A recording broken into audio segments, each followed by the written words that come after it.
कमीत कमी 10 बरं झालं. पण आम्ही ते झेंडे घेऊन पुढं मातोश्री माझ्या आयुष्यात मी पहिल्यांदा बघितली.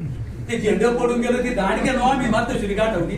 परत नेमका लफडा आला, परत आयडिया लोच्याचा. तेव्हा आता ठरवा आणि जेणेकरून शिवसेना टिकली पाहिजे, प्रबळ झाली पाहिजे, सगळ्यांना माऊली ताकद पुसली पाहिजे. नाहीतर काही तथ्य नाही राहिलं. आता ही जिल्हा परिषद असेल युती, आणि युती 100% केलीच पाहिजे.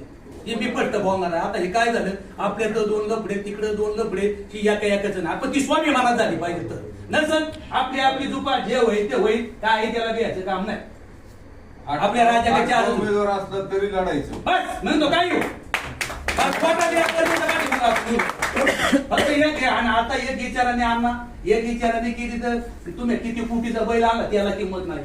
जो झुकणी बाद आहे तुला महत्वाचा आहे. नाहीतर बैल घाटा याचा झुक न टाकायचा आम्हाला तिची शिवडत जायची दुखून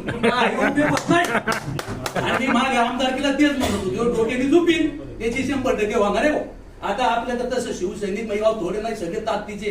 पण काय होतंय, आम्हाला मार खायचे निशाणा पैसे गेलं का तिथं टपऱ्याला मार खायचा ही गंमत होती. तेव्हा युती करणारी सुद्धा आता ताईची काय मनोगत आहे. आता सगळ्यांनी ताई सुद्धा आपली भरभरून ताईसाठी आपण भरभरून केले. पण आज सगळ्यांनी स्वाभिमानात शेणा टिकली पाहिजे. तुम्ही कोणत्या पातळी बघा काय करायचे. मला यात म्हणणं आहे, आपले कोणी चुका असेल आपली सुद्धा आपण तयारी ठेवा. पुढे काय करता ते बघा.